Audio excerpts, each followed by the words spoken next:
এক ছিল শাপলা গ্রাম। এই গ্রামে বাস করত মামুন নামে এক তরুণ ছেলে। মামুন খুব গরিব পরিবারের সন্তান ছিল, কিন্তু তার একটি গুণ ছিল, সে ছিল অসম্ভব সৎ। সততাই ছিল তার কাছে সবচেয়ে বড় সম্পদ। একদিন দুপুরবেলা মামুন মাঠ থেকে কাজ সেরে বাড়ির পথে ফিরছিল। গ্রামের সরু মেঠো পথের ধারে একটা ঘন ঝোপের কাছে তার চোখ গেল। সেখানে একটা পুরনো কাপড়ের ব্যাগ পোটলা পড়ে আছে।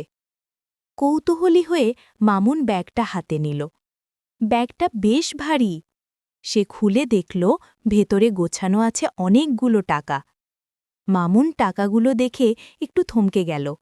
সে চাইলে টাকাগুলো নিয়ে লুকিয়ে রাখতে পারত, কিন্তু সঙ্গে সঙ্গেই তার মনে এলো তার মায়ের কথা, যিনি সব সময় বলতেন, দাবা, মনে রেখো, অসৎ পথে পাওয়া কোনো জিনিস আমাদের শান্তি দিতে পারে না।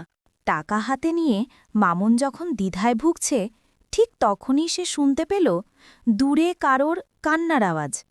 সে দ্রুত শব্দের উৎস ধরে এগিয়ে গেল। দেখল গ্রামের সবচেয়ে গরিব কৃষক রহিম চাচা মাথায় হাত দিয়ে রাস্তার পাশে বসে ফুপিয়ে ফুপিয়ে কাঁদছেন। মামুন জিজ্ঞেস করল, চাচা, কি হয়েছে? রহিম চাচা বললেন, আমার একমাত্র সম্বল দুটো গরু বিক্রি করে যা টাকা পেয়েছিলাম, আমার মেয়ের চিকিৎসার জন্য এই টাকাগুলো খুব দরকার ছিল, কিন্তু কোথায় যেন আমার টাকার ব্যাগটা হারিয়ে গেছে। মামুন বুঝতে পারল এই টাকাগুলোই তার হাতে থাকা ব্যাগ। মামুনির বুকে একটু কাঁপন উঠল। সে জানে এই টাকাগুলো তার হাতে থাকলে তার পরিবারেরও খুব উপকার হবে। কিন্তু রহিম চাচার কান্নার শব্দ আর নিজের সততার শিক্ষা তাকে থামিয়ে দিল।